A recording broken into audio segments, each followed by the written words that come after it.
Yeah, we've been talking recently about some of your past encounters and some experiences that you had. Chance encounters in some cases. Definitely. Mm-hmm. A certain karma that's come into play. Well, in the music field. Oh yeah, absolutely. Yeah. Including musicians and players of significance. And I know from reading your bio that there were certain things mentioned in there. One being an experience that you had with guitar player Segovia, who's a classical virtuoso guitar player who you had an encounter with. And I was wondering if you could talk a little bit about that experience. Okay. In Germany, where I was stationed, had nothing to do with music, except that my mother made sure that I carried a guitar that she got for me to stay in touch with the family karma of some music and guitar playing.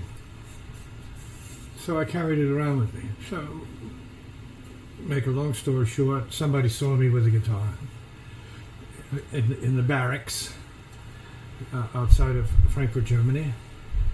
And he said, "Hey, I'm going to a concert in Hamburg. Would you like to come with me?" I said, "For what?"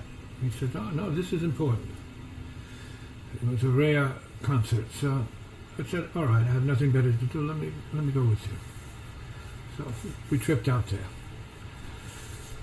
And so it was a concert featuring Segovia, somebody I had never heard the name of before, or heard of his reputation or anything, never heard about it.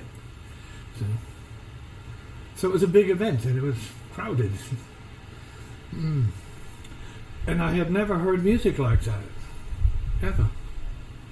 I come from a salsa background, not Beethoven music, Brahms, Bach, Chopin, etc.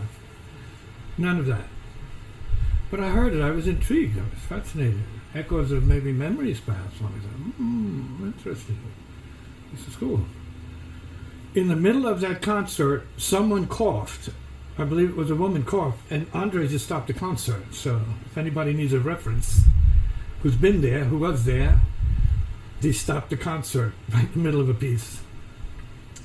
And then we continued after, I guess, the cough faded out, and he felt comfortable with what was going on and what he needed to do, so he proceeded, and then the concert was over.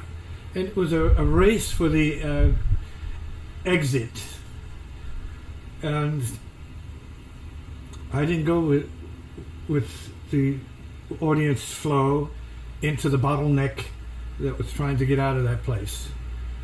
So Segovia had disappeared when he finished. Boom, and everybody was sort of like stuck in, and the official, I guess you might say, word to exit, etc., occurred, and I just couldn't find myself going with the rest of the crowd. So what I thought was maybe I could find a better way out. And so I started to go through the corridors. Didn't go out that way, but I was just walking through the halls. And as I was walking through the walls, I came upon a door, room, and a door to my right. And there I came face to face with Segovia, who was standing by his window. He had his guitar case open, and I said hello. He said, like entre, and it was immediate. And he said, "Oh, touch my guitar." He thought I was a guitar player, and he said, "Toca la guitarra." And I said, "Oh, I don't play guitar." But I did obey him, and I strummed his guitar. Big sound. I told him it was nice to hear it. Right? So he faced me, and we had a moment together, because I had no idea what was going on. And we shook hands, and I took my leave. And I was stunned by that. What's going on here? Never heard of him. And I'm in his room, and I'm shaking hands with this guy. I'm talking to him in Spanish. And so that was my encounter with him. Right? Out of nowhere. And I wasn't playing guitar, had no knowledge of the music, but we're talking about past life karma. And that's the issue. Right? His people came from Andalusia in Spain, and my people come from Andalusia in Spain. I have a guitar I just let you play by a cousin of mine who made excellent classical guitars, which I never played because I couldn't play it, because up until 2 years ago, the muscles in my, or the nerves in my left hand wouldn't allow me to play classical guitar. I played some chords in my jazz career life, but always with the pain, always with the limitation of nerve pain, preventing me from being what I would call a complete guitar player, certainly a classical guitar player. So any other questions on that? Because that was an amazing encounter with one of the greatest of all guitar players ever on this planet. Certainly. So looking back on that, do you see that as maybe some sort of initiation or some sort of I would have to say it was, what do they call it, transmission, right? Because he hit me square in the face with all of my Spanish gypsy karma. It was like boom. And I was in the fantasy of being a Puerto Rican, not so much a Spanish gypsy, but a Puerto Rican tribes person, right? Taino Indian drummer, right? And that was fine, African, dancing, what have you. And then this happens, which was a wake-up call, right? Screaming out a fact of my ancestry relative to Spain and nobility relative to Spain, according to the stories or legends of my grandfather, who said that his great-grandfather was a marquis in Spain. And when he would go to visit him when he was younger, that there were servants all over the place, and he enjoyed the company of the servants. So these were the stories we heard, later on corroborated by relatives who went there to certify that, and it was true, but then so what? You know, the story was a rather interesting story about what the Marquis did. So the further comes, I don't know for sure, but the ancestry's there. This was proof to me. And the occasion on the beach in Barcelona, when the Spanish gypsy troupe picks me up, wakes me up on the beach and takes me to their place, their residence, and they were playing a gig that night, a flamenco gig, and I'm saying, my brain is not processing this well. Now I'm involved with flamenco and flamenco singing and dancers. Yes, ancestry, comment. Yeah, sure. And was that experience with the flamenco, was that prior to the Segovia experience or after? I think it may have been prior to that. Around the same time? Probably. Okay, yeah. Probably. Yeah. Yeah, and then also, so talking about in terms of... in other words, it's the military entering the army opened that door to me, and so many other doors, which is amazing. That's not what I joined the army for.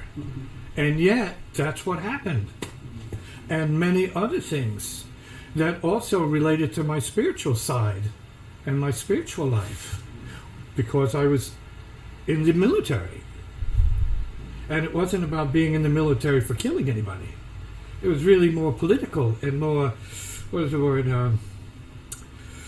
what I might be looking for?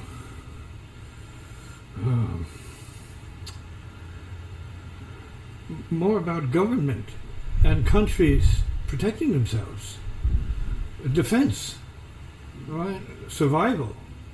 So there was a bigger picture than my personal involvement. So any other comments on that? Well, maybe go on. So it was about war. Right. You know, war. But not that we were particularly active in war directly, except in Vietnam. But yeah, it was about war. Go ahead.